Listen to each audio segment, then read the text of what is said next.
Deus abençoe grandiosamente a sua vida. Hoje nós estaremos falando da lição número 12, cujo título é o seguinte: a igreja tem uma natureza organizacional. O textuário, o texto central da lição, vai dizer o seguinte: por esta causa te deixei em Creta, para que pusesse em obra toda boa ordem as coisas que ainda restam, de cidade em cidade, estabelecestes presbíteros, como eu já te mandei. Tito 1, capítulo e o versículo 5. A verdade prática, aquela pela qual nós temos que estar praticando no nosso dia a dia, diz assim: a igreja é um organismo vivo de natureza espiritual e, ao mesmo tempo, uma organização. Amém? Deus abençoe. Então a gente vai entender que a igreja é tanto um organismo quanto também uma organização. O texto que nós vamos estar baseando é em Tito 1, de seu capítulo, e nos versículos do 1 até o 9, onde o apóstolo Paulo ele deixou ali o Tito, né, para que ele então exercesse ali misericórdia, exercesse ali então uma ordenança vinda de Paulo, através de Deus, para que ele colocasse ordem então na igreja, para que ele escolhesse pessoas irrepreensíveis, pessoas que tivessem ali uma só esposa, né? Lembrando que na época pessoas tinham várias esposas, então ele tinha que ter somente uma para dar exemplo. Uma pessoa que não fosse iracunda, nem pessoas que se embriagasse, pessoas que não fossem gananciosas, pessoas que fossem justas, né? Que tivessem ali uma personalidade, uma pessoa fiel, uma pessoa que fosse de uma social, um exemplo social. E é muito importante a gente ter pessoas desse tipo no nosso meio, para que quando as pessoas vierem contradizer a gente, nós temos exemplos que falam por nós mesmos.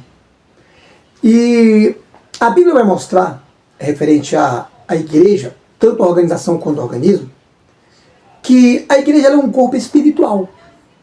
E ela também é um organismo vivo que tem ali umas reuniões que vão estar em volta de um centro que é o Senhor Jesus. Nós vamos ver também que ela é uma organização. Por quê? Porque ela vai congregar, ela vai falar com pessoas, com uma forma de governo ali, e a gente vai estar entendendo essa organização de uma forma mais abrangente. Por exemplo, quem era Tito? Quem é o Tito aqui desse relato da sua epístola, da sua carta? Bom, o apóstolo escreveu para o Tito, estando ele em Nicópolis, né, na costa ali da Grécia. Para ele estava mais ou menos ali a caminho dessa região. E ele vai dizer que nessa epístola, que ele enviou tanto para Tito como para Timóteo, vai trazer algumas importantes aqui, algumas diretrizes que vão ajudar Tito, né, que é esse chamado verdadeiro filho na fé, a poder a colocar uma ordem na igreja. O Tito, ele era grego, ele não era judeu, né, ele era um grego convertido. Ali, provavelmente, em Antioquia, naquela época em que o Espírito Santo desceu sobre o povo, e o apóstolo Paulo se converteu, e ali, nas suas pregações, até mesmo nos seus exemplos, Tito, então, se converteu nessa época. Né, essa carta de Tito, ela é destinada nessa epístola, e que traz o seu nome. Ela foi ali destinada para essa igreja de Creta, né, que estava ali. Ele foi um companheiro também do apóstolo Paulo em algumas das suas viagens missionárias. Por exemplo, em 2 Timóteo capítulo 4, versículo 10, quando ele foi para Roma, o Tito ali estava junto. E ali ele era um pastor ali em Creta.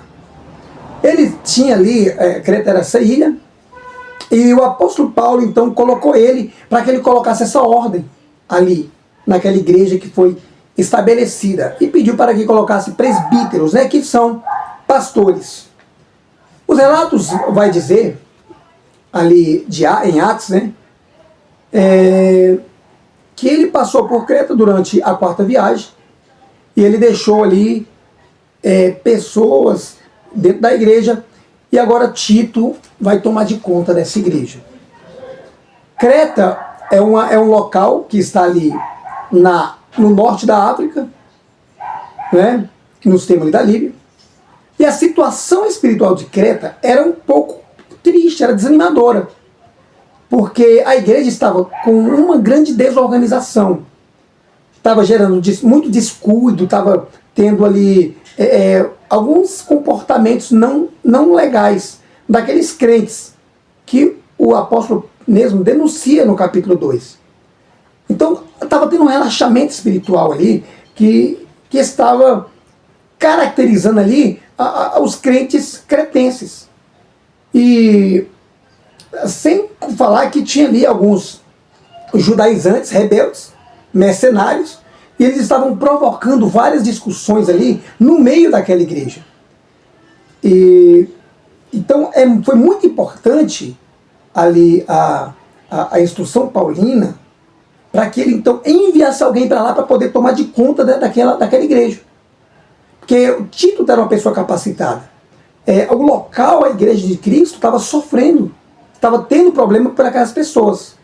Então agora o apóstolo Paulo ele vai instituir ali aspectos, instituições bíblicas naquela igreja. Né? Ele vai então agora dar uma instrução eclesiástica ali para Tito. Ele começou então a estabelecer alguns presbíteros naquela cidade, líderes que durante a sua carreira apostólica vinha fazendo um trabalho bom. E aqui então o Novo Testamento vai dizer e vai mostrar que o desenvolvimento desse governo são o próprio Deus que deu esses dons, o Espírito Santo deu esses dons. E a gente vai ver que o contexto da epístola dá a entender que esse descuido ele estava naquela comunidade de Creta muito, mas muito grande mesmo. Por isso que esse problema aí, ele está além de um problema meramente ministerial. Estava afetando tanto o ministério quanto também as ovelhas, como também os pastores. A gente vai entender aqui, neste momento, que a igreja ela é uma instituição.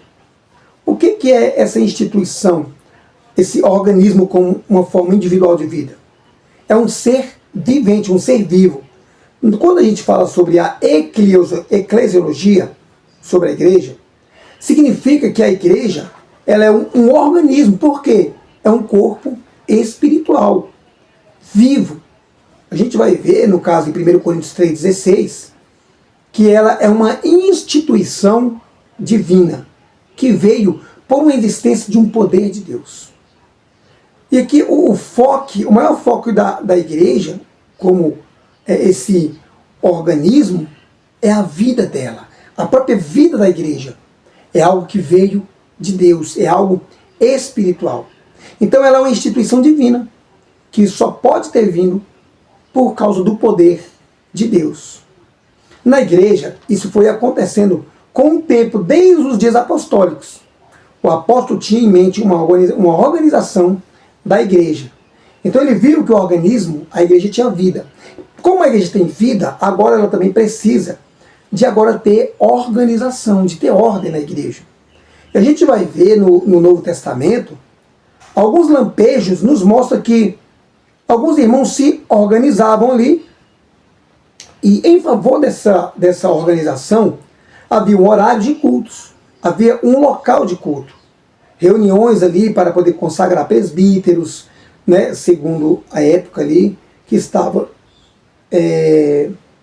como eles relatavam, como a Bíblia diz, não beber, não ser iracundo, não ter várias mulheres.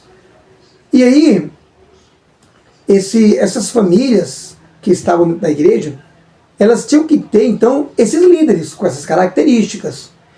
E hoje, não havia na igreja de Corinto o que nós chamamos hoje de comissão de ética. Essa comissão de ética, para poder organizar essa igreja, era como se fosse ali uma espécie de pessoas que ia ter que passar pelo crivo, para que a pessoa fosse capacitada para poder reger essas pessoas. Tinha uma tesouraria, tinha também ali pessoas que queriam saber quem eram essas pessoas, como que essas pessoas teriam exemplos sociais. Tinham então que essa organização para tomar de conta esse organismo vivo, que é a Igreja de Deus, tem que ser pessoas dotadas espiritualmente, intelectualmente e também socialmente, pessoas exemplares. Né? E a gente viu que como que estava a situação, tanto do organismo e também como da organização. Bom, a ideia é de que a igreja deve se restringir a um local onde as pessoas se reúnem para poder adorar a Deus, estudar a palavra, pregar o evangelho, orar e fazer ali então as celebrações. A nossa atitude é mostrar que a Bíblia nos apresenta a igreja tanto quanto organismo, quanto também uma organização. Porque isso significa as responsabilidades das autoridades civis constituídas também, como nós vemos na Bíblia Sagrada. Ou seja, Jesus nos ensina que a instituição, a religião, ela tem que ter, aliás, suas responsabilidades civis, suas responsabilidades judiciais, suas responsabilidades espirituais. Então a organização da igreja, além de ser uma necessidade natural, ela também é uma exigência do Estado. Nós vemos que a Constituição Federal do Brasil, ela também dá apoio ali às igrejas. Né? E a gente viu que o movimento pentecostal moderno surgiu aqui nesse dia de hoje, no nosso cotidiano. Eles acreditam nessa organização e ela representa um problema com a vida espiritual. Desde os ancestrais dos movimentos olines, conhecido também como movimento de santidade, eles eram contra as institucionalidades da igreja. E a gente vai entender que esse funcionamento da igreja, ele é uma ferramenta muito importante. Por quê? Porque vai ver que existe pessoas que não querem que as igrejas permaneçam, que as igrejas se tornem como que amparam pessoas para conhecer a palavra de Deus, conhecer a verdade, conhecer um caminho bom. E por que é necessário organizar? Qual o motivo dessa organização? Então, assim, para que evite algo desorganizado dentro da igreja, para que evite bagunça dentro da igreja, nós vamos ver que dentro do Brasil existem então movimentos que criam órgãos ali para poder manter uma unidade doutrinária, para que essas unidades elas sejam formas para poder trazer solução para que as igrejas sigam essas normas, para que elas não fiquem misturadas com coisas do mundo, não se misturem com coisas pagãs. Então essas ideias brasileiras que criaram então essas assembleias que criam então agora locais para adorar a Deus. Então veja que a instituição divina de criar um local para ser específico, para pessoas agregarem ali para adorar a Deus, é divino. Mas a organização para que tudo isso venha ser encaminhado com ética, com prudência, com a Bíblia, com pessoas idôneas, elas têm que passar por uma comissão de ética. Pessoas que Deus vão levantar para que essas pessoas venham organizar a igreja, essa instituição que hoje nós visitamos ou até mesmo participamos. Eu participo da Assembleia, você talvez participe da Batista, Metodista, e aí cada um vai ter a sua organização, mas todas têm que estar baseadas na Bíblia. As pessoas que vão compor essa liderança têm que ser passadas pelo crivo da palavra de Deus. Então é importante a gente entender que a organização e o organismo, eles são um que ajuntam com o outro. Tanto o organismo quanto a organização, ela vai fazer com que essa comunidade ela entenda de uma vez por todas que para cultuar a Deus em um local tem que ser organizado.